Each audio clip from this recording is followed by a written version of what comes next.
Hello, hello, hello. This is Brian McNeil, part of the Empowerment Duo, and I am super excited today because today I got lucky.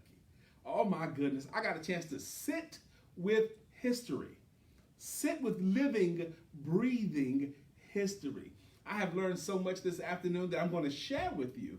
And I suspect if you pay just the least little bit of attention, you're going to learn something too. I'm going to introduce you to a couple of amazing men.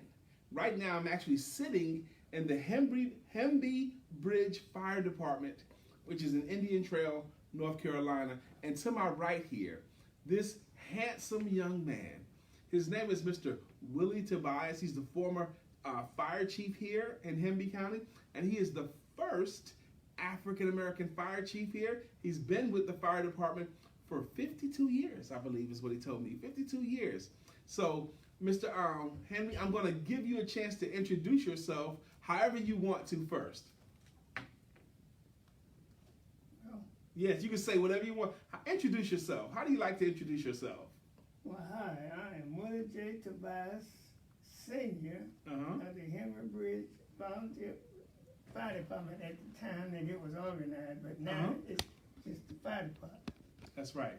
And I've enjoyed it, still enjoying it. I just hate to give it up. I know one day it's coming soon to step down out the picture. But I would like to continue as long as the guys have me around, come and pick me up, and they know my situation. They don't seem to grumble a bit when I ask them to do anything. They're right there. And I just enjoy it. I just feel like give my time to the community. That's what when I joined it, that's what I wanted to do. And I feel like I have done that, but I still feel like I hadn't really did it all that I wanted to do. It done slowed me down, so I'm just dragging along with it. Oh, my Lord. You're more than dragging along. Well, I'm honored to meet you here. And to my left, I have the current fire chief. His name is Chief John Blythe, and he has been so gracious in hosting us today. He's been so friendly to us. He's made us feel very welcome here in this fire department, with his department overall. I want you to please, sir, introduce yourself however you like. Okay, I'm Johnny Blythe. I'm the current fire chief at Henry Bridge Fire Department. I've been the chief since '93, been on the fire department since '84. So I've had the pleasure of to since 35 years. 35 years. 35. Now, I've been enjoying my afternoon talking to both of these amazing men. I have been impressed with the camaraderie they have with each other. I've been impressed with how well John remembers stuff and is able to be free and generous with his information. And I am impressed with the story of Mr. Willie Tobias, the first African American fire chief. One of the things that, and besides these guys just being wonderfully welcoming and receptive to having Lisa and I here today, it came out in our conversation as to Mr. Tobias, why did you stay? And he said something about he wanted to serve his community. I don't want to take his words away from him, but I want you to please recall for our audience, why did you decide to do this in the first place with the county fire department, and why did you stay?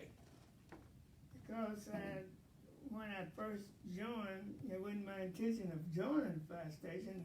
I was going to go in the army, but my grandmother, she said, no, that's too dangerous. You're trying to get hurt. I didn't get to do that. Then the sheriff department, Right. they kind of wanted me to join there. And I told her that, and that was a big no. I said, oh, well. So when the fire department came around soliciting, I didn't tell her that. I just went on and joined and told her about it later. But I got chewed out about it. But Yep. it went over, and she could see me today. I wonder what would she say now. Job well done. I think so. I think she pat you on your back. Said, but due to eyesight, that's the only problem I have. But other than that, I'm glad I made that decision. You're glad you made that decision, and you told me earlier you was happy that you made the decision because you wanted to be of service to this community. Right, This community that had embraced you, that you grew up in, I believe. right. I don't want to put words in your mouth, but Yes, I grew up in this okay, community. yeah. Mm-hmm. Went to Western Union High School in Waxhaw. Really? And started off at J.H. Gunn in Mackinburg. Okay. And then, now everybody is living in Union County crossing over the Mackinburg line had to start to go into Union County. Mm-hmm. So now I got switched from Mackinburg to Union County. Gotcha. And liked it so good, I just stayed on down here. Well, and it's interesting you like it so good. It's hard for me to not think about this, but in 1970, Union County was very rural, and it's still rural today, right? A good portion of it, yeah. A good portion of it, Yeah. but it was very rural there. I am struck by something that you said earlier, John, about when you was helping Willie, you was filling in the gap for him. You said at the station house he could be himself. Yes. Okay, can you expand on that? What does that mean? Yeah, it means he could be himself. He could just relax and have fun with the other guys and be part of that group. So he could be Willie. Yeah. You know, he didn't have to try to be something he wasn't. He could just be Willie. You know, and if he wanted to watch wrestling or flip for a Pepsi, you know, whatever the case was. I love these stories. You know, he was just Willie. You know, it wasn't anything. You know, that he had to do to impress us, and we didn't have to do anything to impress him. You See, know, that's so we were interesting just, to me. And you know, Willie is like I said, when I joined, Willie was assistant chief, and I'm, you know, there was a time where I probably wouldn't have stayed around, and Willie was like, "No, man, it's gonna be all right." Really? And you know, to this day, those were there were some rocky times in there, and he's like, "Hey, man, you're gonna be all right. Just hang in there." So, and for 28 years now, I've been the fire chief, and he's always been here to support me on some of that, you know, and that's been good. So yeah, he could just be himself and hang out with the guys, and didn't have to do anything, you know, to impress anybody. What a blessing it is. First off, for men to have a place where they could go and have meaning. Willie had another job. He had a job as a truck driver, but he was always a part of the fire department as well as his other job. But he could come here and just be himself, like Fire Chief Blythe said here, and be a part of it. Didn't have to impress anybody. How wonderful it is for a man to have a place that they can go and do that, because so many men don't have an escape like that, you know. And then if it turns out to be something that you find that you love, I'm gonna come back to you, Willie. But there was one other thing you said too that really, really impressed me, John, because you guys meet on the first Monday of the calendar month, and y'all still do that. Yes. And Willie never misses a meeting. Never miss a meeting. That is amazing to me. Yep, he's still here every first Monday. So Yep. him and Ralph both. Ralph is the other guy that's been here since the fire department started. Mm-hmm. Ralph generally goes and picks Willie up and brings him with him. So yeah. I wonder if we dare put that picture on the camera for a moment. Yep, I am. Okay. There's a picture on this wall here of this fire department in 1970. Okay. And there's a picture on the wall, and there's a couple of trucks in this picture. And in that truck that's right in the middle, on the hood of that truck, is Fire Chief Willie Tobias. You see him? Yep. That is such a handsome and historical picture to me. Yep. So, Willie, would you dare, if someone said to you, maybe someone in your family, a grandson or something, you know, I'm thinking about joining the fire department, what would you tell them? Go for it. You tell them to go for it Do your best. and do your best. That's what I did, because like I said, I didn't have the money to give people when they get burnt out and this and that, but I feel like I had the time, I could run on my time. Another example, to me, that's a nugget of life. You always have something to give. Right. He didn't have money to give when someone had a hardship, but what he did have was his time, he had his heart, he had his energy, and he had his physical capabilities, willing to be of service. I've heard stories of how athletic he was as a young man and what it took, from my brother here, John. So this has been exciting to me. So this is a man who's chosen to give. He gave his life in service. Martin Luther King says service is the price we pay for our space here on this planet.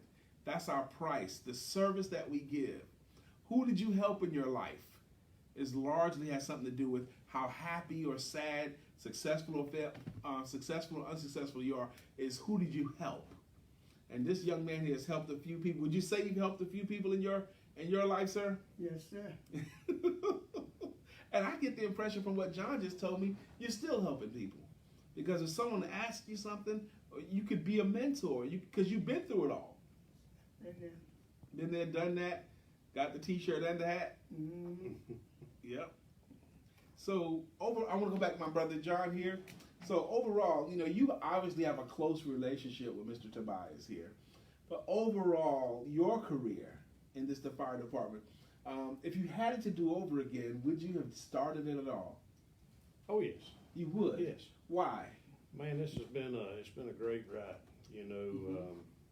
I enjoy doing the work. I enjoy getting out and meeting the people and networking in the community with all the different boards and community leaders that we work through. And this day and time we do a tremendous amount of community outreach, which is important. We do a lot of the Safe Kids type stuff, working in the communities, and it's good. So yeah, I'd do it all again. Now, that brings to another point too. It's very likely someone, when they watch these broadcasts, they might connect with you. Man, I like that guy, John Blythe, okay? And he mentioned some things about what he's doing in the community. Mm-hmm. If there was someone that wanted to connect or raise their hand or find out about what's going on, what's the best way for them to do that? Our website. Okay. So the fire department has a website. It's henbybridgevfd.com. Henby Bridge, Hemby, Bridge VFD. Right? That's right. HenbyBridgeVFD.com. That's the best place you go to find out what's actually going on at the fire department. And there's another story too. I know our time is running out, okay? But there's another story that's kind of impressive to me that you guys were telling me about back when you guys both first started. The fire department was the hub of the community. Mm-hmm. That's where people gathered. That's where they came for the fish fry, for the candy, or for the this, or for the that, for the safety things. That was a centerpiece of the community. And you were a part of that, And go ahead. You want to say something? Oh, yes, sir. I'm glad I was a part of it. You're glad you was a part of it. Yeah, me too. And I'm glad that you're sitting with us here today to tell this tale. His name is Mr. Willie Tobias. He is the first African-American fire chief in Union County. And we've been sitting here also with our new friend and brother, Mr. John Blythe, who's the current fire chief of Union County. Is that right? Henby Bridge. Henby Bridge, excuse me. Let me get it right, okay? Yeah. All right, so my name again is Brian McNeil. I'm part of the Empowerment Duo. You're watching this right now on ESP TV 7 right now, and I'm excited to share these two amazing gentlemen with you, living, breathing parts of history. I thank you for your time, and I thank you for your attention.